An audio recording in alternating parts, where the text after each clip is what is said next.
Hola, como siempre, espero que estén bien. Damos inicio a nuestra clase número 11 de Historia de Bolivia. Hoy vamos a ver el tema la Guerra del Chaco. Ya vamos observando en pantalla los objetivos de la clase de hoy, que obviamente tienen que ser respondidas por el estudiante al finalizar la misma. Así es que sin más, comenzamos con el avance.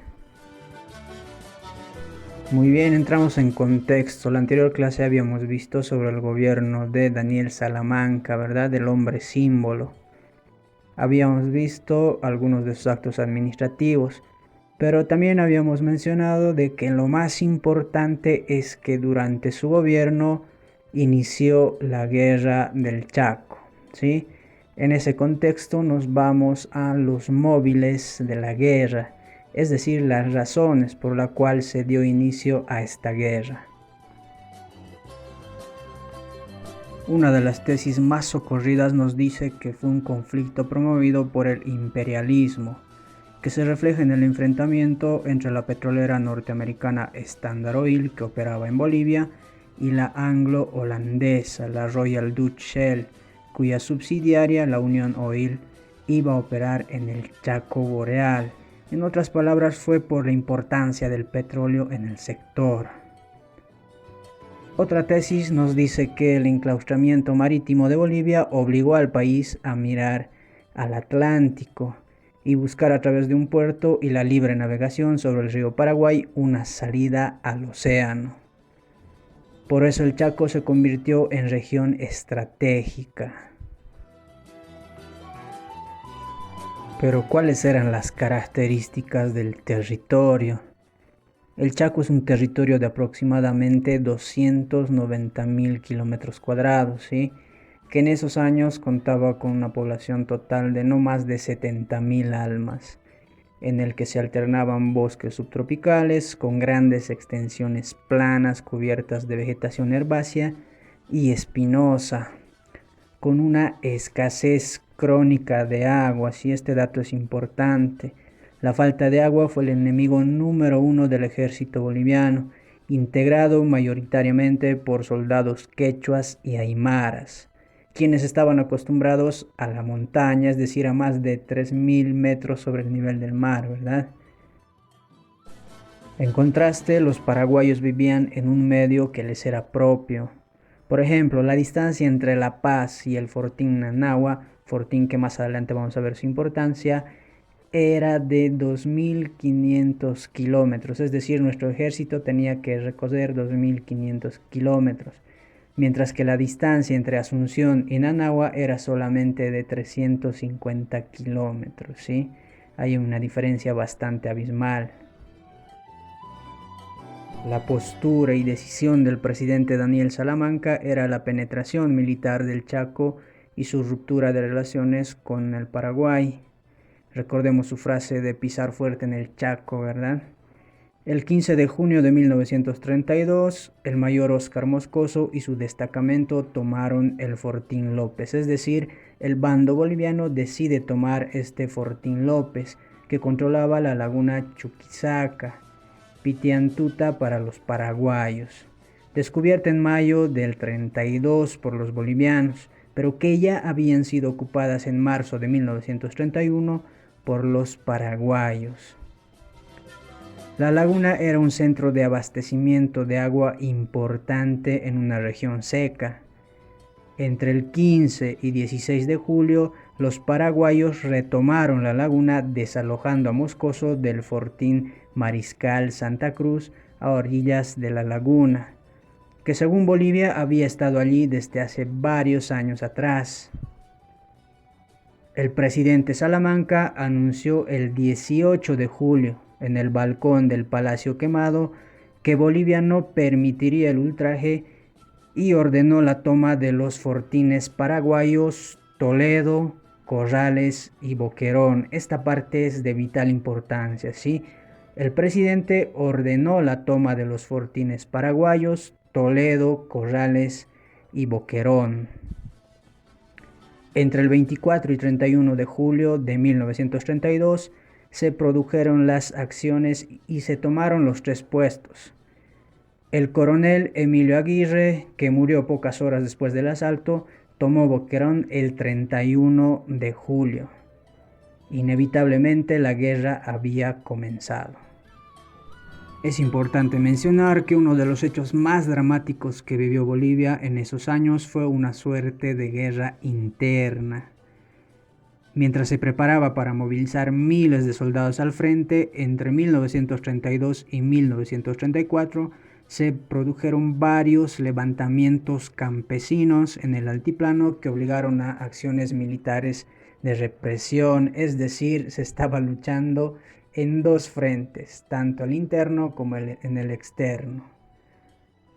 Sin embargo, el factor más grave que afrontó el país cuando comenzó la guerra era la crisis económica, a consecuencia de la Gran Depresión Mundial y el famoso Jueves Negro de octubre de 1929, en el que se desplomó la bolsa de Nueva York. La Guerra del Chaco puede dividirse en 4 fases. Vamos a especificar fase por fase. La primera entre junio y diciembre de 1932, en que el conflicto comienza y ambos ejércitos se preparan para una contienda que sería de largo aliento. En esta fase, Bolivia pasa a la ofensiva, es decir, ataca. La segunda fase se desarrolla entre diciembre de 1932 y diciembre de 1933, en que Bolivia combate bajo la conducción del alemán Kunt. Es el último momento de la ofensiva boliviana. La tercera fase entre diciembre de 1933 y enero de 1935, ya de plena ofensiva paraguaya. Y la última fase, entre febrero y julio de 1935, en que se da la exitosa defensa de Villamontes y el acuerdo de tregua entre ambos países. Es importante también poder individualizar a los comandantes de esta guerra, tanto por el lado boliviano y por el lado paraguayo, ¿sí? Por Bolivia, el presidente Salamanca desconfió desde el inicio de su alto mando militar. Es por eso que se dieron varios jefes durante la guerra. Los jefes militares por Bolivia fueron Filiberto Osorio, 1932, José Lanza, también 1932, Hans Kunt, el alemán, 1932 a 1933, y Enrique Peñaranda, de 1933 a 1935. Por Paraguay, el presidente Eusebio Ayala dejó toda la responsabilidad de la guerra contra nuestro país al general José Félix Estigarribia, así importante ese nombre por si acaso. Estuvo al mando de inicio a fin de la guerra, a diferencia de los bolivianos, que cambiaron en varias oportunidades y en varias etapas de la guerra. 1932, Boquerón, el escenario de los héroes. En Boquerón, el ejército de Bolivia escribió una de las páginas más brillantes de nuestra historia. El destacamento que tras la muerte de Aguirre comandaba Marzana tuvo Boquerón bajo su control entre agosto y septiembre de 1932. Manuel Marzana es quizás el mayor héroe boliviano de la Guerra del Chaco, quien defendió el fortín Boquerón. Entonces, a partir de ahora, Manuel Marzana se asocia directamente con Boquerón, ¿sí? El gobierno paraguayo decidió la retoma de los 3 fortines como cuestión de honor nacional, comenzando su ataque un 9 de septiembre. Bolivia, por su parte, lo defendió bajo el tenor de no ceder el fortín bajo ningún concepto. Los defensores bolivianos sumaban apenas 448 efectivos, contaban con 350 fusiles, 40 ametralladoras, 3 cañones y 2 antiaéreos. Los paraguayos, Estigarribia llegó a plantar alrededor de Boquerón una fuerza de entre 9.000 y 11.500 efectivos, es decir, había una diferencia abismal. Marzana y sus hombres resistieron 20 días heroicamente. Los paraguayos rodearon el fortín en 3 días. Marzana había agotado las municiones pidiendo disparar solo a blanco seguro. El capitán Víctor Ustares rompió heroicamente el cerco paraguayo y entró a Boquerón con 58 hombres, reforzando y subiendo la moral del contingente de defensores. Pasaban los días y las municiones se acababan, los víveres escaseaban y no se podía acceder al único pozo de agua que había, ya que el que se acercaba era blanco fácil para las metrallas paraguayas. El alto mando militar boliviano pedía resistir 15 días más hasta la llegada de refuerzos, pedido que obviamente se hacía imposible de cumplir. Es por ello que Marzana decidió pedir una tregua para una capitulación honrosa. Levantó bandera blanca, los paraguayos que estaban a escasos metros de las trincheras creyeron que era una rendición y se abalanzaron y tomaron el fortín. Bien, vámonos al episodio del kilómetro 7. La retoma paraguaya de los fortines Corrales, Toledo y Boquerón abrió una contraofensiva que condujo a una retirada poco afortunada del ejército boliviano, que entre el 19 y 23 de octubre de 1932 fue derrotado en Arce y Alihuata. El fortín Arce, uno de los más importantes del ejército boliviano, fue abandonado e incendiado. Las tropas solo pudieron reorganizarse, las tropas bolivianas, en kilómetro 7, llamado así por estar en el kilómetro 7 del camino entre Saavedra y Alihuata, con el objetivo de defender Saavedra, el fuerte más importante del ejército boliviano en el frente de batalla. La operación fue comandada por Bernardino Bilbao Rioja, quien vemos en pantalla, y Germán Jordán, quienes plantearon una exitosa defensa, rompiendo así las líneas de ataque paraguayas. 1932 a 1933. Kunt a la cabeza, ofensiva y desangramiento. ¿Quién era Kunt?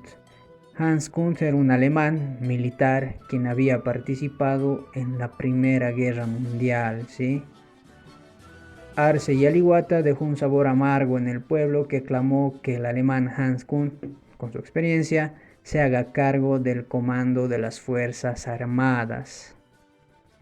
El presidente Salamanca aceptó y Kunt se hizo cargo y se trasladó a Villamontes.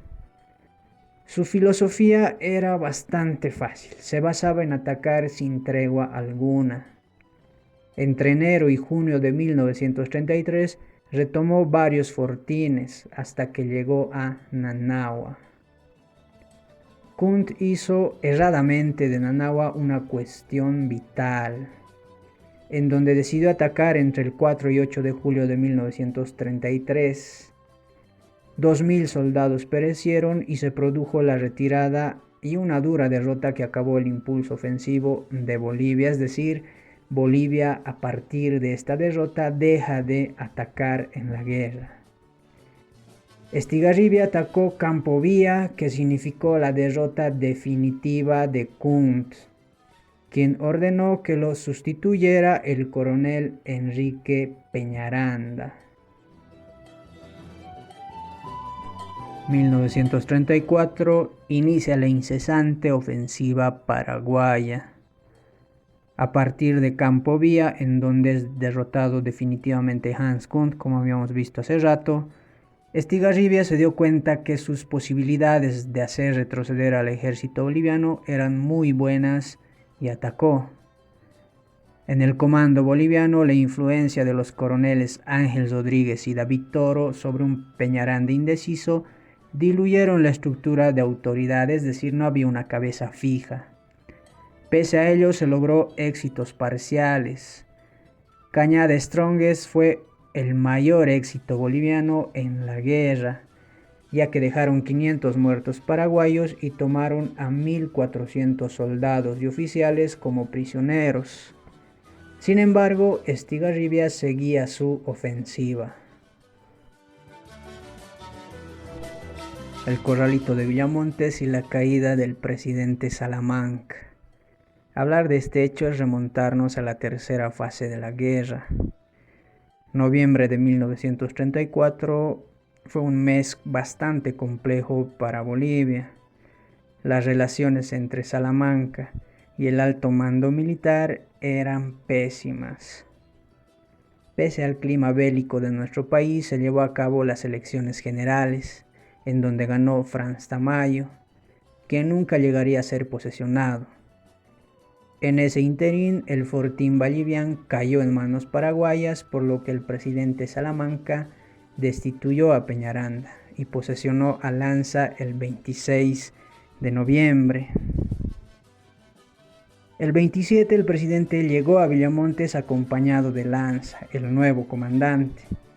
Allí lo esperaban Peñaranda, Toro, Bush y Moscoso y otros oficiales que habían decidido desacatar el nombramiento y derrocar al presidente.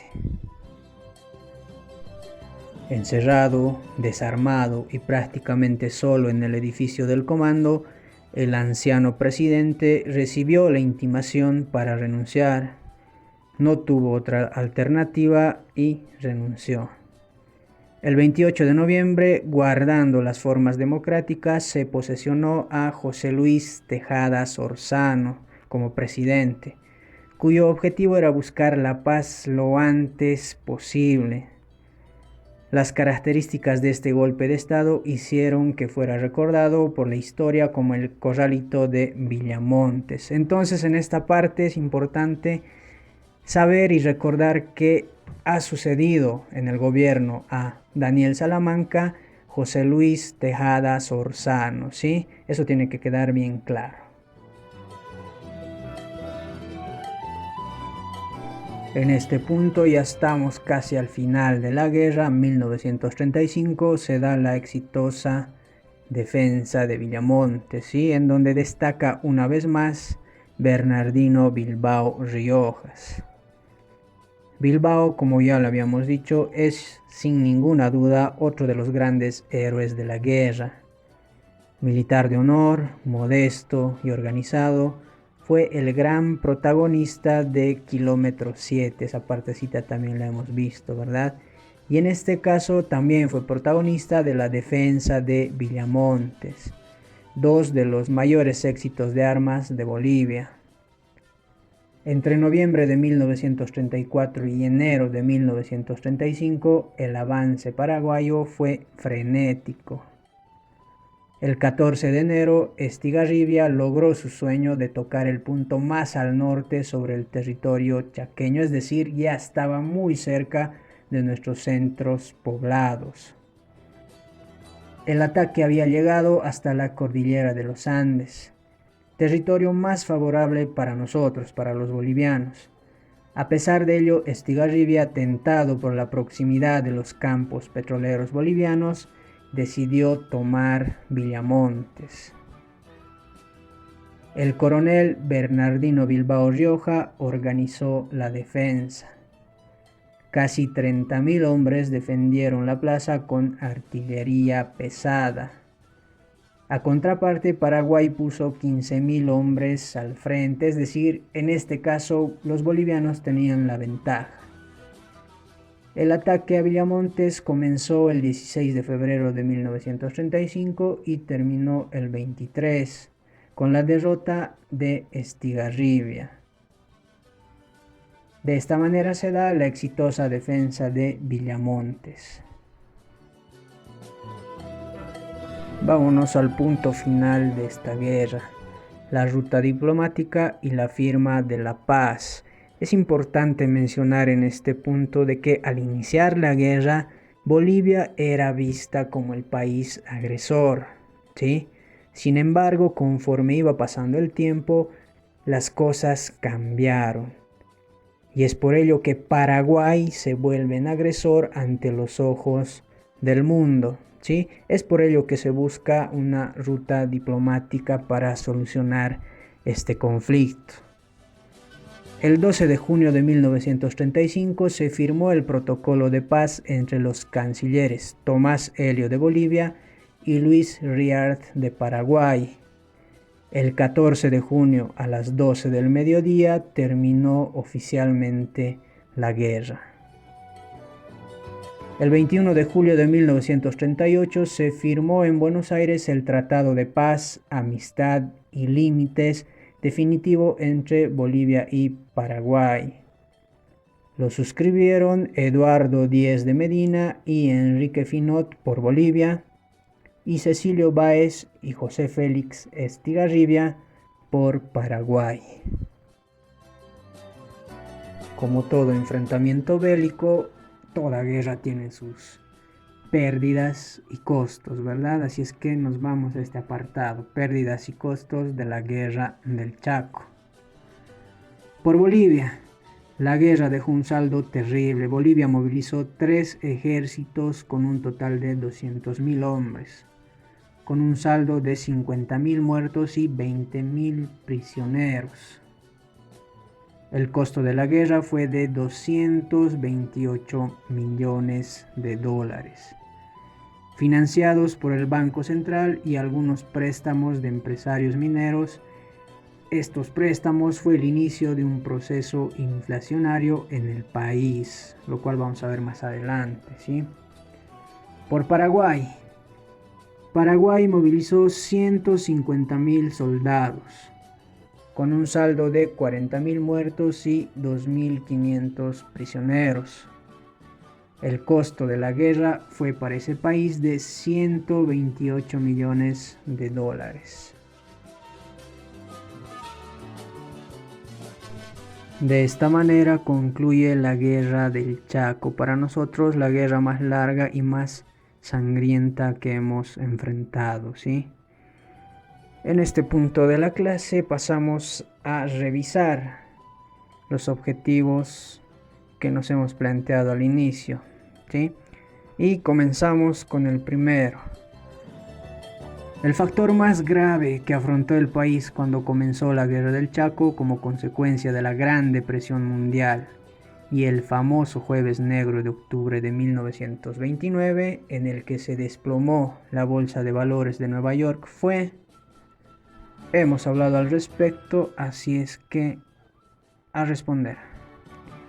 El segundo nos dice: durante el proceso de la Guerra del Chaco, 1932-1935, una de las páginas más brillantes de la historia, dando muestras de heroísmo admirable, el destacamento que tras la muerte de Aguirre fue comandado por Marzana, sucedió en...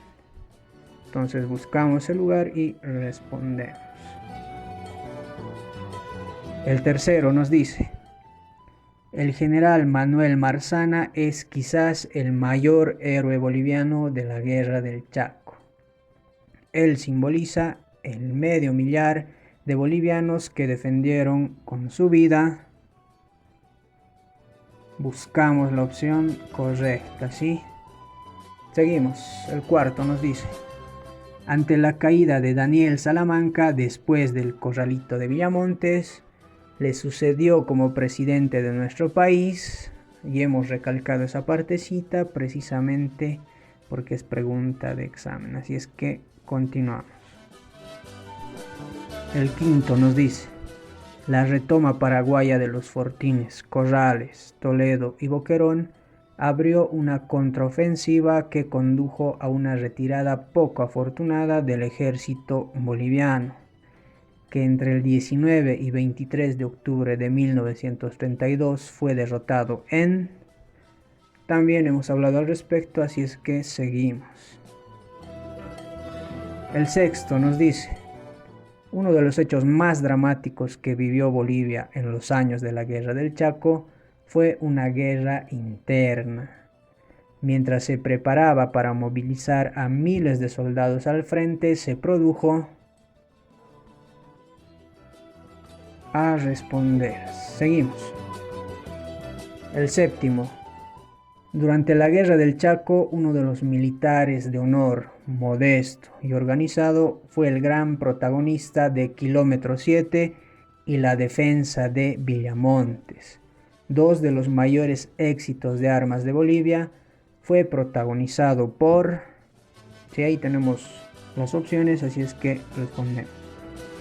El octavo nos dice: durante la presidencia de Daniel Salamanca se produjo la Guerra del Chaco, cuyo inicio se atribuye a la decisión del presidente de tomar los fortines paraguayos de...